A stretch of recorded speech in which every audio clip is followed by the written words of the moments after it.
Gary, heading to Burton Albion this weekend for our last game before Christmas. How's this week been for you and for the players? No midweek game, which might have been highly beneficial.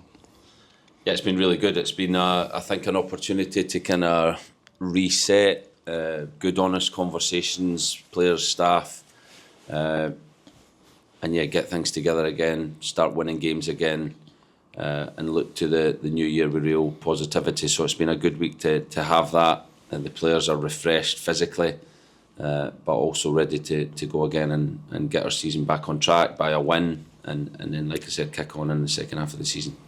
I know that you mentioned those honest conversations, and I think it was the post-match comments from the Barnsley game perhaps set some alarm bells ringing for the supporters, but actually it's a largely positive thing because it's given everyone the opportunity to sort of talk about why perhaps the results aren't going too well and showing sort of a real togetherness.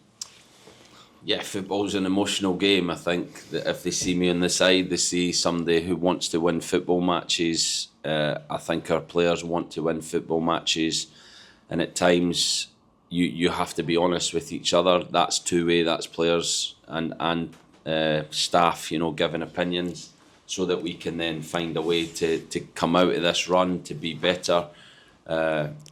So that will always be the case here. I think the environment we have here is excellent. I think the connection between players and staff is excellent. But there's sometimes you need to say things that are pretty uncomfortable and people maybe don't want to hear. And then you have to do something about that. You have to take that on board and do something about that. So I think it's been really positive this week in that regard. The players have trained well, and now it's all focus on Burton and going to win a game.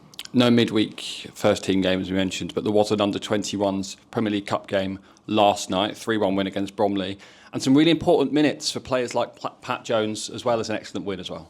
Yeah, brilliant. Great for Pat to finally get an Exeter City shirt on, and he showed his quality in moments, and he will be a big player for us in the second half of the season. Great for Amani and Sonny to get on the score sheet, and brilliant for our younger players to show their development again. It was a difficult game. Conditions, I thought Bromley were set up well, hard to beat, and we had to really dig in. And I thought the second half, the way they kept going and built momentum and ultimately found a way to win the game was really pleasing.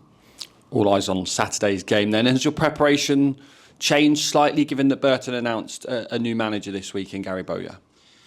Yeah, it has slightly. I think we were preparing for a Burton team that, had been playing under a different manager and playing a certain way. I don't think that'll change that much in a short space of time.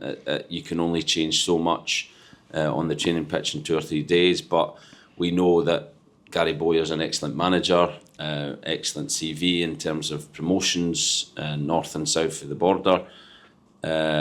So we have to prepare for a slightly different version of Burton. But I think the biggest thing we learned from the Blackpool experience, they're going to be a different team in terms of energy. The stadium's going to be different. So we have to prepare for that as well. But the biggest thing is we have to be ourselves. We have to prepare to be the best version of Exeter City. And if we do that, then it will be Burton that are more worried about us. Is Gary someone you know? I've spent a lot of football up in the northwest, or you've managed against?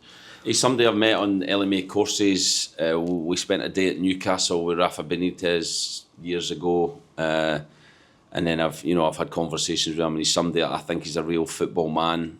He's somebody I have a lot of respect for, and like I said, the job he's done at a number of different clubs has been exceptional. So Burton have got themselves a really good manager, and he will make an impact, whether that's short term on Saturday or longer term through the season. So we have to be prepared for a different proposition on Saturday. On our recent run of matches, you've picked specific points that you have been pleased with. The start against Wickham, first half against Stockport. Do you feel that if we can pull that all together for 90 minutes, we've got a real chance of getting some really good results over the next few weeks? Yeah, definitely. Look, I think this group of players have achieved a lot. I think the position we're in compared to last year, if I think of this time, is totally different. I think what we've faced recently is a difficult run of games. I think we've found the level of the top teams at this level, you need to be at your very best or you're not going to win the game. And I want this group to be better. I want to push this group to limits that this club has never seen. We're trying to do something that's never been done. We have an FA Cup tie. If we get through, it'll be the first time in 44 years we've been in the fourth round. So the opportunity and the excitement for the second half of the season is there.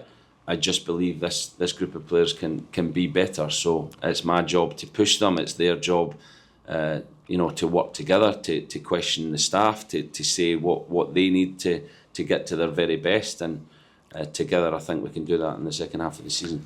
Just going back to the fitness of players, obviously we spoke about Pat and the positive impact that he had with his first minutes in his City shirt yesterday. How far away in terms of a timeline for Pat, how far away do you think he is from regular involvement in the first team? And also an update on John Lee's condition as well. Pat, we'll assess today. We'll see how he's came through the game. We'll build up his kind of training loads this week and next. I would say he's probably still the turn of the year before we can expect him to feature in a match day lineup, but that could speed up depending on how he reacts to the game, to training. John Lee is going to train partially with the group today, but no contact, no high-speed running.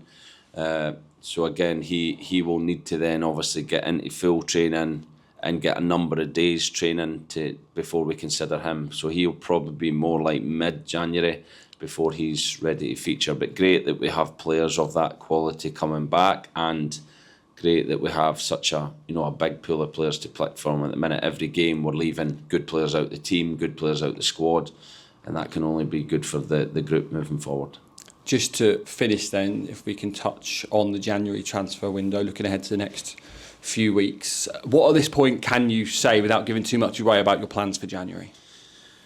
Yeah, we have plans, but it won't be, again, referring back to last year. Last year we were in a really difficult situation where we needed numbers and we needed quality. This year it will be quality. It won't be too many outs and ins, but there will be probably one or two that we can expect to come into the group and help us. And like I said, the main thing is we find quality in the player and in the person to help the group.